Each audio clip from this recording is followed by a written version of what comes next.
আসসালামু আলাইকুম রহমতুল্লাহি ওবরকাতুহু। সম্মানিত দর্শক, আপনারা ইতিমধ্যে জেনে গেছেন যে বাংলাদেশের বৃহত্তম দল এবং জনপ্রিয় দল বিএনপি তারা 236 সংসদীয় আসনে তাদের একক প্রার্থীর নাম ঘোষণা করেছে। আর এ সকল যে আসনের মধ্যে যিনি এখন দলের চেয়ারপারসন বেগম খালেদা জিয়া, তাকে 3টি আসনে মনোনয়ন দেওয়া হয়েছে। আর তারেক রহমান সাহেব তিনি একটি আসনে মনোনয়ন প্রাপ্ত হয়েছেন, সেখান থেকে তিনি নির্বাচন করবেন। এই যে বিএনপির মনোনয়ন প্রক্রিয়া, এটা কেমন হলো এটা নিয়ে আমি আলাদা একটা ভিডিও করেছি, তবে এখানে খুব সংক্ষেপে বলবো। আর বেশিরভাগ যে আলোচনাটা করবো সেটা হলো এই নির্বাচনে বেগম জিয়ার মনোনয়ন এবং 3টি আসনে তার মনোনয়ন, এটা আসলে সঠিক হলো কিনা, এটির ইতিবাচক নেতিবাচক ফলাফল কী হতে পারে। আর তারেক রহমান সাহেব যে প্রার্থী হলেন এবং তিনি দেশে আসার আগে যে তার প্রার্থিতা ঘোষিত হলো এবং অন্যান্য যে মনোনয়নগুলো ঘোষণা করা হলো, এটার ইতিবাচক নেতিবাচক দিকগুলো নিয়ে আলোচনা করব। প্রথমত প্রশংসা করে নেই বেগম খালেদা জিয়ার। বাংলাদেশের রাজনীতিতে তিনি এক অনন্যা মহিলা, যার লিগেছি ঐতিহ্য রয়েছে। নির্বাচনের মাঠে তিনি কখনো পরাজিত হননি। মোটামুটি তার সমসাময়িক যারা আছেন জীবদ্দশায় সংসদীয় রাজনীতিতে অনেকেই পরাজিত হয়েছেন, তো সেই দিক থেকে তিনি আসলে কখনো পরাজিত হননি। এগুলো একটা। দ্বিতীয়ত হলো যে এই সময়টিতে যখন তিনি চলাফেরা করতে পারছেন না, হুইল চেয়ারে করে ঘোরাফেরা করতে হচ্ছে, এমনকি তার অনেক বক্তব্য, কথা, আচরণ মানে পাবলিকলি সবসময় প্রচার করার মতো অবস্থায় তিনি নেই। তার অসুস্থতাজনিত কারণে একটি হাত বাঁকা হয়ে গেছে, তিনি দাঁড়াতে পারেন না, হুইল চেয়ারে ঘোরাফেরা করেন এবং তার কথার এবং কণ্ঠের মধ্যে জড়তা চলে আসছে এবং লিখিত বক্তব্য পাঠ করতে গিয়েও তার কষ্ট হয়। পিছনে ডক্টর জাহিদকে দাঁড়িয়ে থাকতে হয়। তো এরকম একটি অবস্থাতে তাকে দলের একেবারে প্রতীক হিসেবে, প্রধান ব্যক্তি হিসেবে উপস্থাপন করে যে নির্বাচন যজ্ঞে যাওয়া হচ্ছে, এটি বিএনপির জন্য একটা বিরাট ঝুঁকির বিষয়। এবং দেশের ইতিহাসে এই ঘটনা একবার ঘটেছিল ইন 1954। তখন দেখা গেল যে এরকম বেগম জিয়ার মতোই বাংলাদেশের সবচেয়ে জনপ্রিয় ছিলেন শেরে বাংলা একে ফজলুল হক, কিন্তু তিনি ইতিমধ্যে রাজনীতি থেকে রিটায়ার্ড করেছেন।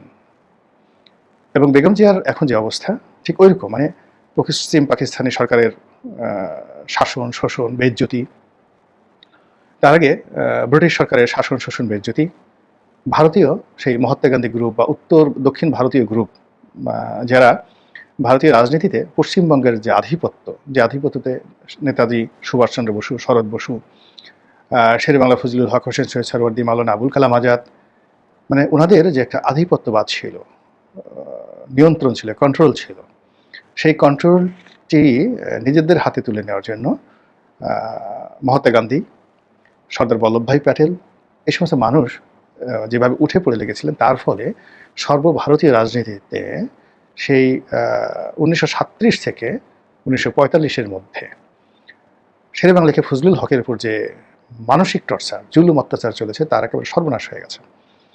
তারপর যখন পাকিস্তান হলো, তিনি সেই, যদিও লাহোর প্রস্তাবের তিনি প্রস্তাবক ছিলেন, কিন্তু পাকিস্তান রাষ্ট্র প্রতিষ্ঠা হওয়ার পরে কেবলমাত্র তিনি পূর্ব বঙ্গের বা পূর্ব পাকিস্তানের অধিবাসী হওয়ার কারণে পাকিস্তানের যে এলিট সোসাইটি বা পাকিস্তান মিলিটারি, তারা ওনাকে সহজভাবে গ্রহণ করলেন না। তো উনি একেবারে ক্লান্ত, বিধ্বস্ত, অপমানিত, লাঞ্ছিত হয়ে যখন চলে গেলেন, তখন তার বয়স সম্ভবত 90 বছর। বেগম খালেদা জিয়ার চেয়ে বয়সী, রোগাক্রান্ত, হাঁটতে পারেন না, ধরে ধরে তাকে আনতে হয়। তো সেই অবস্থায় 1954 নির্বাচন করার জন্য তাকে আনা হলো। তিনি আসলেন এবং যেটা শোনা কথা, অবাক করার ব্যাপার হলো এখন তিনি নাই, তারপরে বলার মতো নাই। তার যারা আপনজন ছিলেন, কাছের লোক ছিলেন, কেবলমাত্র তাকে বসিয়ে রেখে তারা দুর্নীতি করেছেন। 1954-এ এই মনোনয়ন বাণিজ্য, মানে ওই আমলে মনোনয়ন বাণিজ্য হয়েছে এবং শেরে বাংলা ফজলুল হকের কথা বলে তার দালাল ফুরিয়া যারা রয়েছে, আশেপাশের লোকজন রয়েছে, তারা মানে সেই বিভিন্ন লোকের কাছ থেকে টাকা নিয়েছে।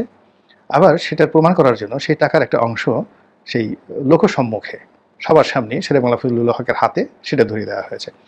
এটা যে মনোনয়ন বাণিজ্যের টাকা, ঘুষের টাকা, এই জিনিসটি ডিফারেন্ট করার বা এখানে ডিফারেন্সিয়া যে শব্দটি রয়েছে, এটাকে বাস্তবায়ন করার মতো বা এটাকে নিয়ন্ত্রণ করার মতো শারীরিক, মানসিক অবস্থা শেরে বাংলা ফজলুল হকের ছিল না। ফলে কি হলো, সারা বাংলাদেশ আবেগের বশবর্তী হয়ে সবাই যুক্তফ্রন্টকে ভোট দিল এবং পুরো ভোটের যে প্রক্রিয়া, সেই প্রক্রিয়াটি চলেছে শেরেবাংলা ফজলুল হকের নামে, অন্য কোনো নাম ছিল না। সেখানে হক ভাসানী সরওয়ার্দী বলা হতো, এই তিনজনের নাম বলা হতো, কিন্তু মূলত সারা বাংলার মানুষ 1954 ভোট দিয়েছে শেরেবাংলা ফজলুল হককে। এটা হলো বাস্তবতা। আর এর প্রমাণ আমরা পাই, যখন 1954 সরকার গঠন করার চেষ্টা করা হচ্ছিল, তখন হোসেন শহীদ সরওয়ার্দীকে সবাই বলেছিল যে এখানে তো আসলে সবচেয়ে বড় দল আওয়ামী লীগ, নৌকা প্রতীকে নির্বাচন হয়েছে, তো কাজেই এখানে আওয়ামী লীগের মন্ত্রী বেশি থাকবে, আওয়ামী লীগের দাপট বেশি থাকবে, সরকার আওয়ামী লীগের নামে পরিচালিত হবে। তখন হোসেন শহীদ সরওয়ার্দী বলেছিলেন যে দেখো, এখানে মুনাফিকি করা যাবে না। বাস্তবতা হলো যে আমাদের কারোর নামে নির্বাচন পরিচালিত হয়নি, আমাদের এখানে যা কিছু হয়েছে শেরেবাংলা ফজলুল হকের নামে হয়েছে, কাজেই তার মতামতের বাইরে কোনো কিছু করা যাবে না। তো সেই বৃদ্ধ শেরেবাংলা ফজলুল হকের কাছ থেকে যে সুপারিশ নেওয়া হলো, তার কথা মতো যে সরকার গঠিত হলো, সেই সরকার কয়দিন ক্ষমতায় ছিলেন, মন্ত্রিপরিষদ কয়দিন ক্ষমতায় ছিলেন, সেই ইতিহাস আপনারা জানেন। তো একটা নির্দিষ্ট সময় আছে যে সময়ের পরে আসলে জীবন চলে না, জীবন চালানো উচিত নয়।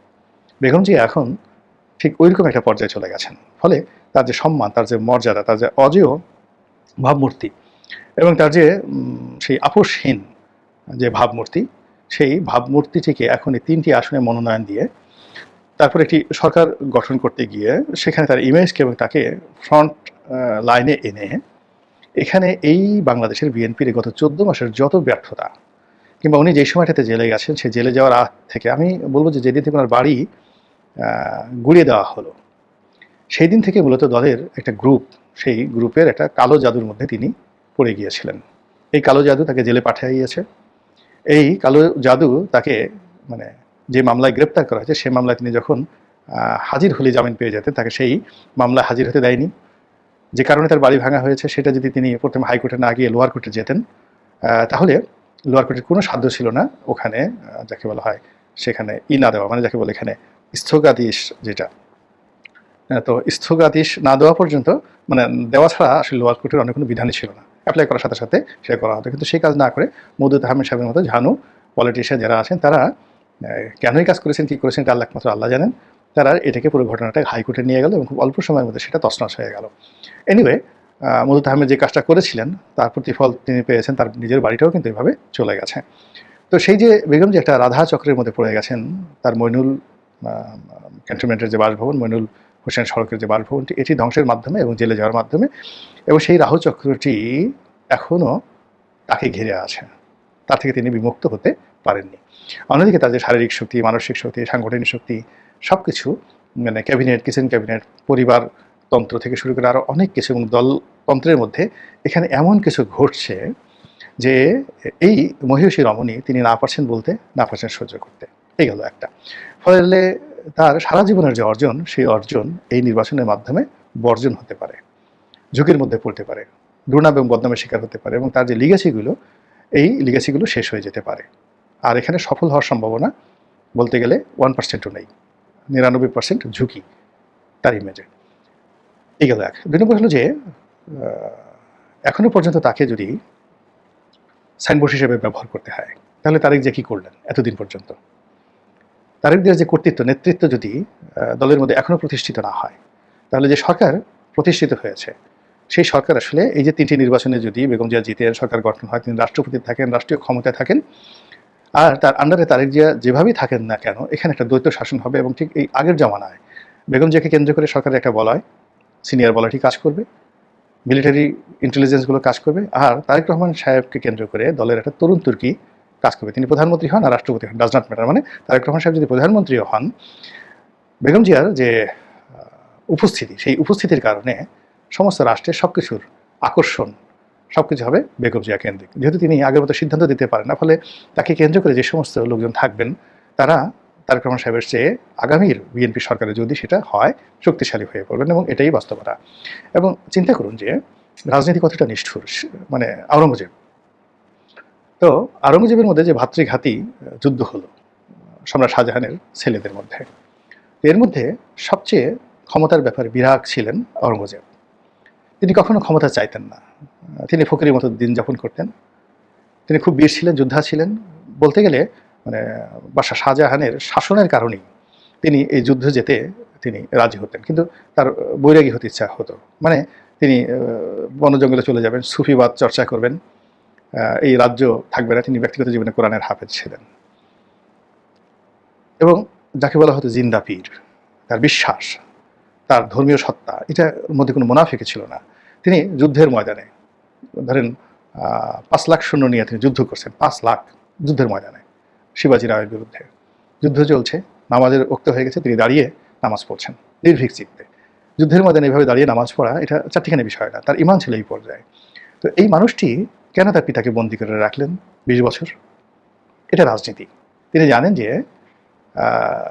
তিনি যদি সম্রাট শাহজাহানকে উন্মুক্ত রাখেন, সিংহাসনে বসান এবং তিনি অধীনস্থ থাকেন, তাহলে সম্রাট শাহজাহান না চাইলেও তাকে কারাগারে যেতে হবে এবং তাকে মরতে হবে। 2 নম্বর হলে তিনি তার পিতাকে যদি অ্যারেস্ট না করে, হাউস অ্যারেস্ট না করে উন্মুক্ত রাখেন, তাহলে এই টোটাল মিলিটারির উপরে এবং জুডিশিয়ারি এবং সিভিল অ্যাডমিনিস্ট্রেশনের উপরে, ট্রেজারির উপরে জাহানারা, মানে তার যে বড় বোন জাহানারা, সম্রাটের প্রিয় বোন, তার যে ক্ষমতা, তার সঙ্গে সঙ্গে শাহজাহান কেন্দ্রিক যে সকল সিনিয়র আমলারা আছেন, তারা তাকে একটা দিন শান্তিতে ঘুমাতে দেবে না। তিনি সম্রাট হয়েও তিনি যাকে বলা হয় করুণ পরিণতির দিকে এগিয়ে যাবেন। ফলে তিনি তার পিতাকে বন্দী করলেন এবং বন্দী করে তার রাজধানী ছিল দিল্লিতে, আর তাকে রাখলেন তিনি আগ্রাতে। এবং এতটা কড়াকড়ির মধ্যে রাখলেন যে কেবলমাত্র তার বোন জাহানারা ছাড়া আর তিনি নিজে সেখানে গিয়ে তার সঙ্গে দেখা করতেন, এর বাইরে কাউকে সম্রাট শাহজাহানের সঙ্গে দেখা করতে দেওয়া হতো না। দিস ইজ পলিটিক্স, এটা রাজনীতি। এই রাজনীতি সেই ইংল্যান্ডে যান, অষ্টম এডওয়ার্ডের ক্ষেত্রে যান, অষ্টম হেনরির ক্ষেত্রে যান, এলিজাবেথ রানী, যে প্রথম এলিজাবেথ তার বাবা, আপনি সেখান থেকে আপনি অ্যাডাম স্মিথের কাছে যান আমেরিকাতে, আব্রাহাম লিঙ্কনের ক্ষেত্রে যান, আমরা তাদের লিগেসিগুলো পড়ি। কিন্তু রাজনীতির যে রুরো পলিটিক্সের যে বাস্তবতা, উইলিয়াম গ্লাডস্টোন সেখানে যান, যাকে বলা হয় ইংল্যান্ডে এত বড় মহামতি যাকে বলা হয় প্রধানমন্ত্রী, কিংবা ধরুন উইনস্টন চার্চিল, গিয়ে দেখেন যে ব্যক্তিগত জীবনে, রাজনৈতিক জীবনে তাদের প্রতিপক্ষ থেকে শুরু করে নিজের স্ত্রী, পুত্র, সন্তান, তাদের প্রতি তারা কতটা নিঃস্ব হয়ে পড়েছিলেন। মানে আপনি চিন্তা করেন যে শুধুমাত্র রাজনীতির জন্য হিটলার বিয়ে করেননি, শুধুমাত্র এই রাজনীতির জন্য প্রভাব বিস্তার করতে পারে এজন্য নিজের স্ত্রীকে তিনি ডিভোর্স দিয়েছিলেন এবং কখনো কাছে আসতে দেননি। কে? সেটা হলো সেই ভ্লাদিমির স্ট্যালিন, ইলিশ ভ্লাদিমির লেনিন না, লেনিনের পরে যিনি আসলেন জোসেফ স্ট্যালিন। তো সেই জোসেফ স্ট্যালিন এবং তার নিজের সন্তানকেও তিনি মেরে ফেলেছিলেন রাজনীতির জন্য। তো এইরকম, তো সেক্ষেত্রে আসলে রাষ্ট্র ক্ষমতা কখনো ভাগ করা যায় না, স্ত্রী যেভাবে ভাগ করা যায় না ভাইদের মধ্যে। এটা মহাভারতে আমরা দেখেছি, দ্রৌপদীকে 5 ভাই, এটা গল্প, কিন্তু বাস্তবে কখনো এই ঘটনা ঘটে না। তো সেক্ষেত্রে সিংহাসন কখনোই ভাগ করা যায় না। তো সেক্ষেত্রে এই যে বেগম জিয়াকে এখানে সামনে রাখা মানে তারেক জিয়ার নেতৃত্বকে দ্বৈততার দিকে ঠেলে দেওয়া হয়েছে। এই বুদ্ধি বিএনপির কার মাথা থেকে এসছে, আর এই সিদ্ধান্তে জনাব তারেক রহমান কীভাবে যাকে বলা হয় তিনি গ্রিন সিগন্যাল দিয়েছেন, এটা আমার মাথায় আসছে না। এখানে মূল ব্যাপার হলো যে বেগম জিয়া প্রধানমন্ত্রী হবেন, রাষ্ট্র চালাবেন এবং তার নামেই তিনি যতদিন জীবিত থাকবেন। এটা যদি অন্তঃস্থল থেকে তারেক রহমান সাহেব বিশ্বাস করেন তাহলে ঠিক আছে। কিন্তু বেগম জিয়াকে সেই প্রেসিডেন্টের অফিসে রেখে, দলীয় প্রধান রেখে তিনি বাংলাদেশে এসে রাজনীতি করবেন, তার প্রতি যে লোকজনের আকর্ষণ হায়ের 2 সপ্তাহ থাকবে। সেক্ষেত্রে সব মানুষ আসলে সবাই বেগম জিয়ার কাছেই যাবে এবং তার কাছেই ঘুরবে। এমনকি বেগম জিয়ার যে বাসার কাজের বুয়া রহিমার যে ক্ষমতা হবে, রহিমার ক্ষমতাটা যে কোনো মানে মন্ত্রীর চাইতে এই রহিমার ক্ষমতা বেড়ে যাবে যখন তিনি এই রাষ্ট্রের ক্ষমতা পাবেন। তো সব মিলিয়ে আমার কাছে মনে হচ্ছে যে এই মুহূর্তে, এই অসুস্থ শরীরে, এই বয়সে তাকে রাজনীতির সম্মুখ সারিতে নিয়ে আসা মানে তারেক রহমান সাহেব, জুবাইদুর রহমান বা তার মেয়ে জাইমা রহমানকে নিয়ে যে একটা লিগেসি কথা বলা হচ্ছে, বা যেভাবে রাষ্ট্র ক্ষমতায় তারেক রহমানকে প্রধানমন্ত্রী হিসেবে কল্পনা করা হচ্ছে, এইটা কতটা বাধা সৃষ্টি করবে এটা আপনারা দেখতে পাবেন। এবং মূল ব্যাপার হলো যে বিএনপির হাইকমান্ডে, মানে তারেক রহমান সাহেবের সাথে আবার আলাপ আলোচনা অনেক আগে, আমি এই কথাগুলো নিয়ে খোলামেলা তার সাথে আলাপ আলোচনা করেছি। মানে এখানে যে আমি বলছি এটা নতুন না, এটা আমি 2019 সনে তার সঙ্গে কিন্তু এই বিষয়গুলো নিয়ে খোলামেলা আলোচনা করেছি। কিন্তু সেই আলোচনার পরে যখন এত বছর পরে হঠাৎ করে আবার সেই জিনিসগুলোই দেখতে পাচ্ছি, তখন আমার কাছে স্পষ্টতই মনে হচ্ছে যে বিএনপির রাজনীতিতে আগামীতে আমরা আরও অনেক কিছু দেখতে পাবো, হয়তো ভালো, হয়তো মন্দ, ইত্যাদি অনেক কিছু। মহান আল্লাহ আমাদের সবাইকে হেদায়েত দান করুন এবং হেফাজত করুন। আসসালামু আলাইকুম ওয়া রাহমাতুল্লাহি ওয়া বারাকাতুহু।